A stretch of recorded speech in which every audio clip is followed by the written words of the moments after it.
Sir সব জায়গায় একটা কথা বলে, খেয়াল করেছেন উনি বাংলাদেশের সিনেমাকে এমন একটা উচ্চতায় নিয়ে যেতে চান যেন পৃথিবীর যে কোনো দেশের মানুষ যখন সিনেমাটা দেখবে সে উপভোগ করতে পারবে এবং বলবে যে it's world class cinema.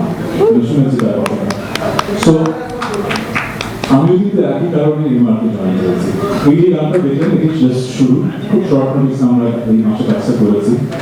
So every month hopefully আমরা এমন গান করবো, এমন গান আপনাদের উপহার দেবো যেন আস্তে আস্তে বাংলাদেশের গান এমনভাবে উপস্থাপন করা হয় যেন পৃথিবীর যে কোনো প্রান্তে গানটা মিউজিক ভিডিওটা দেখলে মনে হয় বাংলাদেশ থেকে ওয়ার্ল্ড স্ট্যান্ডার্ড যেরকম সিনেমা হচ্ছে, বাংলাদেশ থেকে ওয়ার্ল্ড স্ট্যান্ডার্ড গান হচ্ছে। তো থ্যাংক ইউ শাকিব খান এবং Remark for making the entertainment industry a global standard one. Thank you দুজনকে। আরো একবার আমাদের শাকিব খান, আমরা কিছু শুনবো আপনার কাছ থেকে। ডায়লগ।